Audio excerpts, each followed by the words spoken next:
The train whistle pierced the crisp Montana air as Delilah Winters clutched her weathered carpet bag, her knuckles white with anxiety.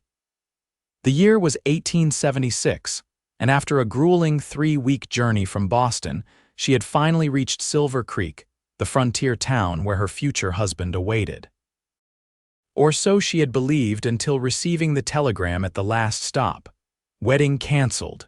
Do not come. Arrangements impossible. Delilah stepped onto the wooden platform, the dust from the departing train settling around her boots. The station master, a gruff man with a salt and pepper beard, eyed her with curiosity. "You must be the mail-order bride for Thomas Blackwell," he said, tipping his hat. "Been some talk around town about you coming." Delilah swallowed hard, fighting back tears. "It seems Mr. Blackwell has had a change of heart. I received a telegram just yesterday." The station master's expression softened. "I'm mighty sorry to hear that, miss. Happens sometimes out here. Folks get cold feet or circumstances change." "Do you know of any lodging where I might stay while I figure out what to do next?" Delilah asked, trying to maintain her composure. She had spent her last savings on the train ticket, believing she was traveling toward security and perhaps, in time, even love. "There's a boarding house run by Widow Miller down the main street. Tell her Joe sent you," the station master offered kindly. With a grateful nod, Delilah gathered her belongings and made her way into town. Silver Creek was smaller than she had imagined, a single dusty street lined with wooden buildings, a few horses hitched outside the saloon, and men in wide-brimmed hats moving purposefully from one establishment to another. She had walked only a block when disaster struck. The bottom of her carpet bag gave way, spilling her meager possessions onto the muddy street. As she scrambled to collect her things, a horse and rider came to an abrupt halt beside her. "Need some help, miss?" a deep voice called out. Delilah looked up to see a tall man atop a magnificent chestnut stallion. He dismounted in one fluid motion, his spurs jingling as his boots hit the ground. He wore a worn leather vest over a faded blue shirt, dusty jeans, and a Stetson pulled low over his eyes. "Thank you, but I can manage," she replied, hastily stuffing a nightgown back into the torn bag. The cowboy knelt beside her, gathering scattered hairpins. "Name's Owen Yates. I run the Double Y Ranch just outside of town." He handed her the pins, and for the first time, Delilah met his gaze. His eyes were a warm hazel that crinkled at the corners when he smiled. "Delilah Winters," she offered, accepting his help despite her initial resistance. "I've just arrived from Boston." "Boston," Owen whistled low. "That's quite a journey, you visiting family out here." Delilah hesitated, embarrassment coloring her cheeks. "Not exactly, I was supposed to marry someone, but it seems the arrangement has fallen through." Understanding dawned on Owen's face. "Thomas Blackwell." "Yes," Delilah admitted, surprised. "How did you know?" "Small town," Owen replied with a shrug. "Word travels fast, especially when Blackwell started telling folks at the saloon last night that he'd changed his mind about bringing a bride out from the east." Fresh humiliation washed over Delilah. "The entire town knew of her rejection before she'd even arrived. Don't look so troubled," Owen said gently. "Blackwell's a fool, if you ask me, always has been." He glanced at her broken bag and the setting sun. "Where are you headed now?" "The station master recommended Widow Miller's boarding house." Owen nodded approvingly. "Martha Miller's a good woman. Come on, I'll walk you there." He picked up her broken bag, carefully cradling its contents, and offered his free arm for support. Delilah hesitated only briefly before accepting it. As they walked down the main street, curious glances followed them. Delilah could almost hear the whispers the abandoned bride and Owen Yates, one of the most eligible bachelors in Silver Creek, according to the rapid gossip she was gathering from the not-so-subtle stares. "I apologize for the attention," Owen said quietly. "It's not often we get new faces in town, especially not someone," as he paused, seeming to choose his words carefully, "as refined as yourself." "Refined?" Delilah couldn't help but laugh. I'm standing in the middle of a dusty street with all my worldly possessions spilling out of a torn bag. Owen's smile was warm. Even so. They reached the boarding house, a two-story building with a small porch and geraniums in the window boxes. Widow Miller, a plump woman in her 50s with kind eyes and flour-dusted hands, answered the door. Martha, Owen greeted her. This is Miss Delilah Winters. She's in need of a room. Martha's eyes lit with recognition. The bride from Boston. I've been expecting you might come by, dear. When I heard what Thomas did, she shook her head disapprovingly. Well, you're better off without him if you ask me. Delilah felt her face flush. Thank you for your kindness, but I should mention that I don't have much money. I spent most of what I had on the train ticket. Martha waved away her concern. We'll figure something out. I could use help with the cooking and cleaning. I'd be happy to work for my keep, Delilah assured her. Owen cleared his throat. Miss Winters, I've been thinking. My ranch needs a schoolteacher for the children of my workers. We've got about a dozen young ones who could use proper learning. It pays fair, and there's a small cabin you could have to yourself. Delilah was taken aback by the offer. I've never taught school before. Can you read and write? Owen asked. Of course. I worked as a seamstress in Boston, but I received a full education. That's more than most folks around here have had. Think about it. The offer stands whenever you're ready. Owen tipped his hat to both women. Martha, always a pleasure. Miss Winters, welcome to Silver Creek. As he strode away, Martha ushered Delilah inside. That man's never offered anyone a job that quickly before, she observed with a knowing smile. Something tells me this isn't the last we'll see of Owen Yates. Delilah spent her first week in Silver Creek, adjusting to the rhythm of frontier life. She helped Martha with the boarding house duties, learned to cook on a wood stove, and mended clothes for extra money. Each morning, she awoke expecting to feel the sharp sting of rejection, but instead found herself increasingly drawn to the raw beauty of Montana territory and its people. On the seventh day, as Delilah was hanging laundry in the backyard, a familiar jingling of spurs announced Owen's arrival. Good morning, Miss Winters, he called, stepping through the gate with his hat in his hands. You're looking well. The western air agrees with you. It was true. The pallor of city life had given way to a sun-kissed glow, and the fresh air had brought color to her cheeks. Mr. Yates, what brings you to town today? Supplies, he answered, then added with a smile, and I was hoping to know if you'd given any thought to my offer.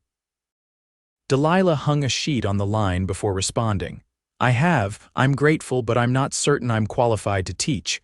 Why don't you come out to the ranch, see the place, meet some of the families, then decide. His eyes held hers, hopeful but not demanding. Before Delilah could respond, the back door opened and Martha appeared. Owen Yates, are you trying to steal my best helper? She teased. Just offering an honest job, Martha, Owen replied with a grin. Martha turned to Delilah. You should go, dear. The Double Y is one of the finest ranches in the territory, and it wouldn't hurt to see more of Montana than just our little town. Delilah found herself nodding. When would we go? I can come for you tomorrow morning if that suits, Owen suggested. Tomorrow it is, Delilah agreed. The next day dawned clear and bright. Delilah dressed in her most practical skirt and blouse, braiding her chestnut hair into a neat coil at the nape of her neck. She was just pinning her hat when Martha called up the stairs. Owen's here, dear. Owen waited by a wagon rather than his horse, and he offered Delilah his hand as she climbed up to the seat. The journey to the Double Y took nearly an hour, during which Owen pointed out landmarks and shared stories of his 10 years in Montana. I came out here after the war, he explained. Wanted open sky and land of my own after 4 years of fighting. Started with 20 acres and 6 cattle. Now the Double Y spans over 2,000 acres. You built all that yourself, Delilah was impressed. Had help along the way. Good men who believed in what we were building. Owen glanced at her. What about you? What brought you to the idea of being a mail-order bride? Delilah tensed slightly. My parents passed away last year, influenza. I had no family left and the seamstress shop where I worked was closing. When I saw Mr. Blackwell's advertisement, it seemed like providence. I'm sorry about your parents, Owen said softly. Thank you. Delilah watched the rolling landscape. Perhaps it wasn't providence after all. Owen's voice was quiet but firm, or perhaps it was just not in the way you expected. The Double Y Ranch came into view as they crested a hill, a sprawling homestead with a large main house, several outbuildings, a barn and bunkhouses for the workers. In the distance, cattle grazed on lush grassland that stretched to the mountains. It's beautiful, Delilah breathed. Owen's pride was evident. It's home. He showed her around the property, introducing her to the ranch hands and their families. The children, ranging from toddlers to teenagers, eyed her with curiosity. One little girl, about 6 years old with blonde braids, approached shyly. "Are you going to be our teacher?" she asked. Delilah knelt to the child's level. "I'm considering it. Would you like to learn to read?" The girl nodded enthusiastically. "Pa says reading opens up the whole world. Your pa is a wise man," Delilah smiled. By midday, Owen had shown her the small cabin that would be hers if she took the position, a one-room structure with a pot-bellied stove, a bed, a table with chairs, and bookshelves filled with well-worn volumes. The previous owner was fond of reading, Owen explained. Left all these when he moved on. Delilah ran her fingers along the spines. These would be wonderful for teaching. They shared a simple lunch on the cabin's porch, watching the ranch activities unfold before them. Delilah found herself warming to the idea of staying. There was something about the Double Y that felt right. Perhaps it was the honest work, the clear purpose, or maybe it was the way Owen described his vision for the future with such passion. "I should tell you," Owen said as they prepared to return to town, "Thomas Blackwell isn't welcome at the Double Y, never has been. He and I have history." Delilah looked at him questioningly. "We were both sweet on the same girl years back. He won her heart, but he didn't treat her right. She left the territory broken-hearted." Owen's jaw tightened.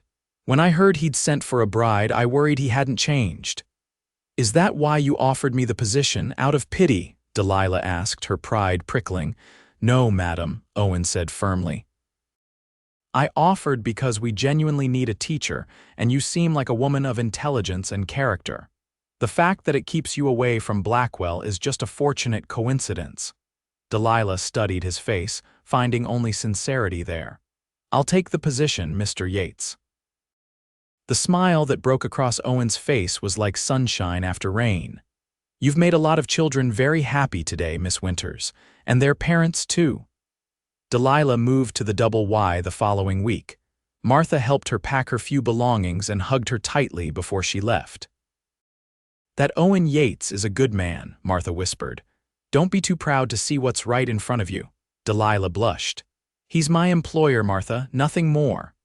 Martha's knowing smile suggested she thought otherwise. Life at the ranch quickly fell into a routine. Delilah converted an unused storage building into a schoolroom, teaching classes 6 days a week. The children were eager learners, and their parents often joined the lessons after their workday ended. Even Owen occasionally sat in the back of the classroom, listening intently as Delilah read from classic literature or explained mathematics. As autumn approached, bringing cooler temperatures and golden light to the plains, Delilah found herself increasingly drawn to Owen. He was unlike any man she had known in Boston, straightforward in his speech, genuine in his actions, and unafraid of hard work. She often caught him watching her with an expression that made her heart race, but he maintained a respectful distance. One crisp October evening, as Delilah was returning to her cabin after dinner at the main house, Owen fell into step beside her. "The Harvest Festival is coming up in town next weekend," he mentioned casually. "There'll be dancing, food, music. Would you consider attending with me?" Delilah's pulse quickened. "As your employee," Owen stopped walking, turning to face her. In the fading light, his features were softened, vulnerable. "No, Delilah, not as my employee." It was the first time he had used her given name, and it sent a shiver through her that had nothing to do with the evening chill. "I would like that very much, Owen," she replied softly. His smile was worth any potential gossip the outing might generate. The Harvest Festival transformed Silver Creek. Lanterns hung from every awning, tables laden with food lined the main street, and a band played lively tunes in the town square. Delilah wore her best dress, a deep blue that brought out the color of her eyes, and Owen looked handsome in a clean shirt and vest, his hair neatly combed beneath his good hat. They danced until Delilah's cheeks were flushed and her feet ached pleasantly. Owen introduced her to neighbors and friends, his hand a constant presence at the small of her back. No one seemed surprised to see them together. If anything, the townspeople exchanged knowing glances that suggested they had expected this development. As the evening wore on, Owen led Delilah away from the crowds to a quiet spot by the creek that gave the town its name. The water glittered in the moonlight, and the music drifted to them on the gentle breeze. "I have a confession to make," Owen said, taking her hand in his. "I knew who you were before you arrived in Silver Creek." Delilah frowned slightly. "How is that possible? I subscribe to newspapers from back east. I saw Blackwell's advertisement for a bride, and later I saw your response in the matrimonial column. Your letter stood out the way you described yourself, not just in looks but in spirit. I cut it out and kept it." Owen looked slightly embarrassed at the admission. "When I heard Blackwell had changed his mind, I was angry for you, but selfishly I was also hopeful." "Hopeful?" Delilah's voice was barely above a whisper. "That you might see something worth staying for here in Montana, that you might see me." Owen's fingers tightened around hers. "Delilah, I believe you were never meant for Thomas Blackwell. From the moment I read your words, I felt like you were meant for me. I know that sounds foolish." "It doesn't," Delilah interrupted, her heart pounding. "Not foolish at all." Owen drew her closer.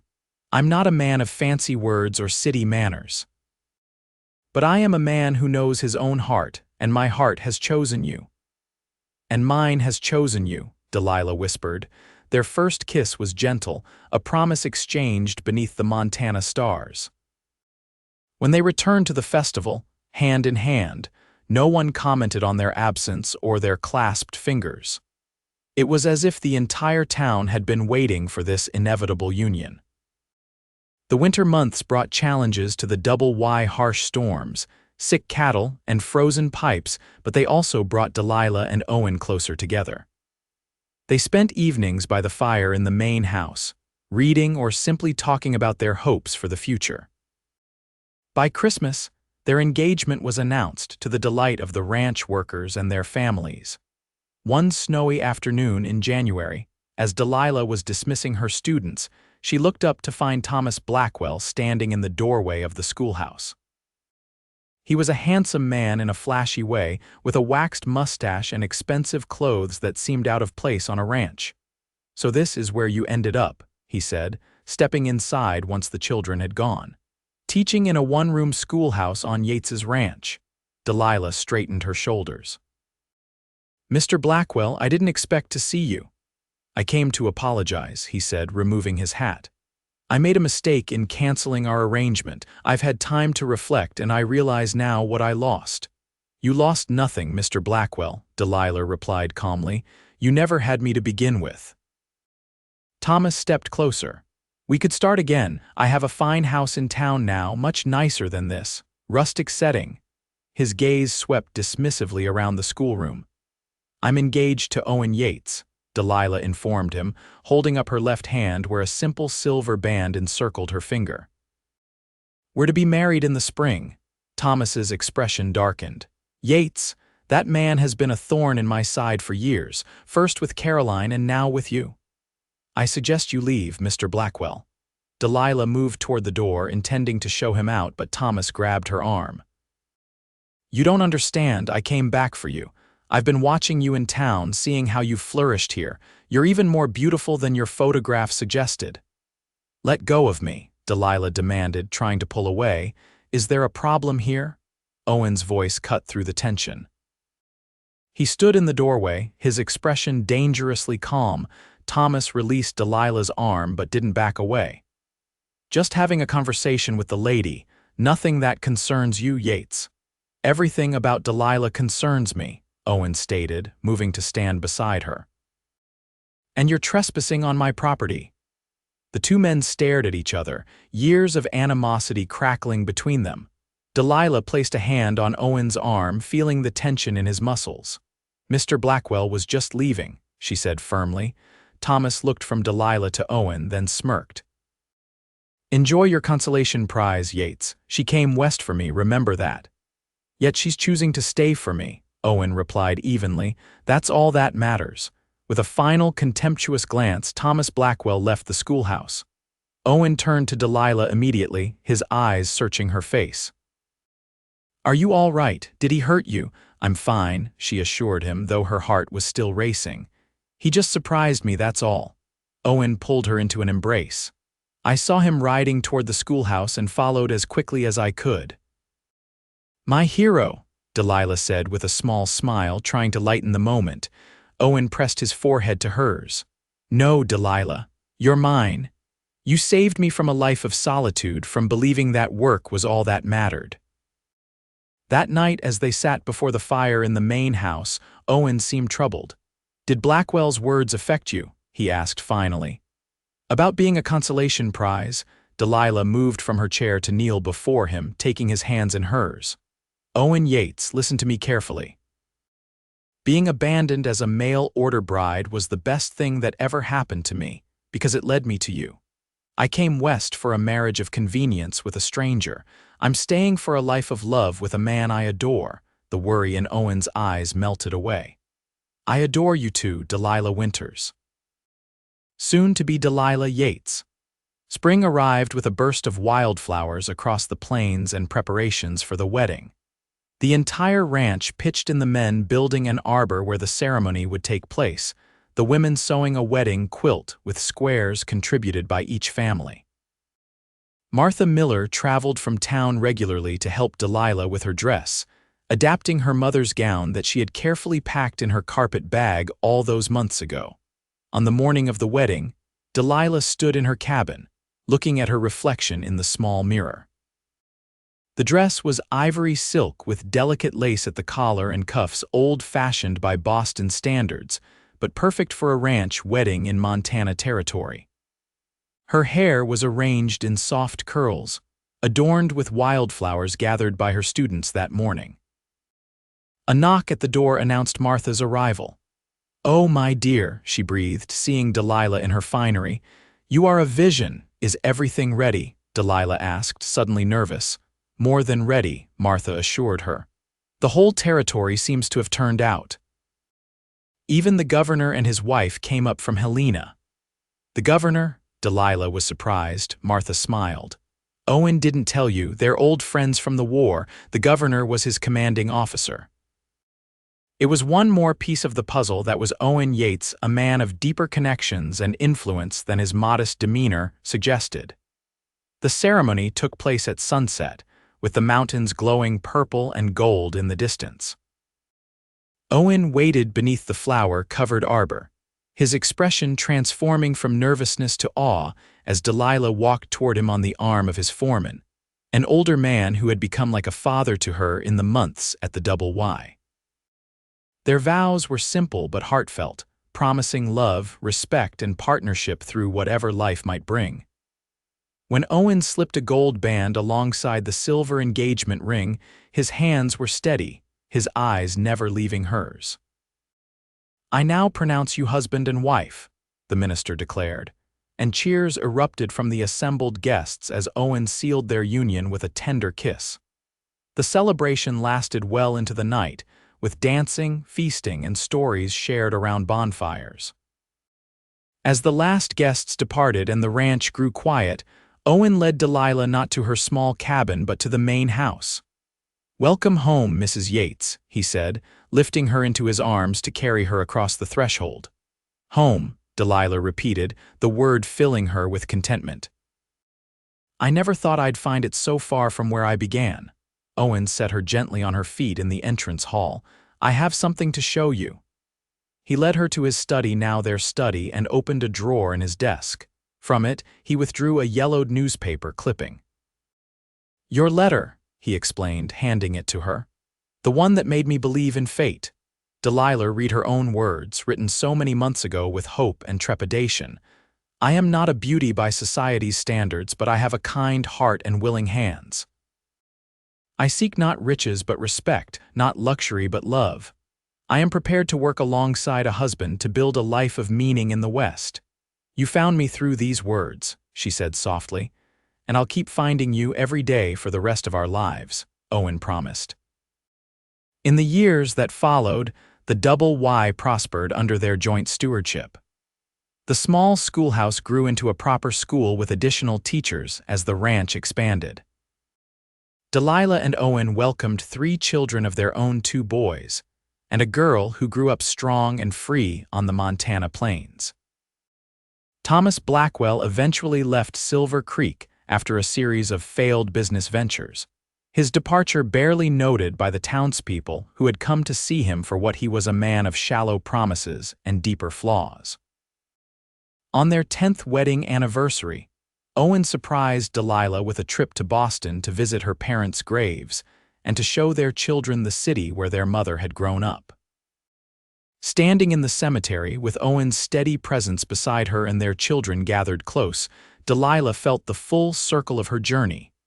"Do you ever regret it?" Owen asked quietly as they walked back to their hotel. "Coming west to marry one man and ending up with another?" Delilah squeezed his hand. "Not for a single moment. You were right that first day at the festival. I was always meant for you, Owen Yates, always and forever."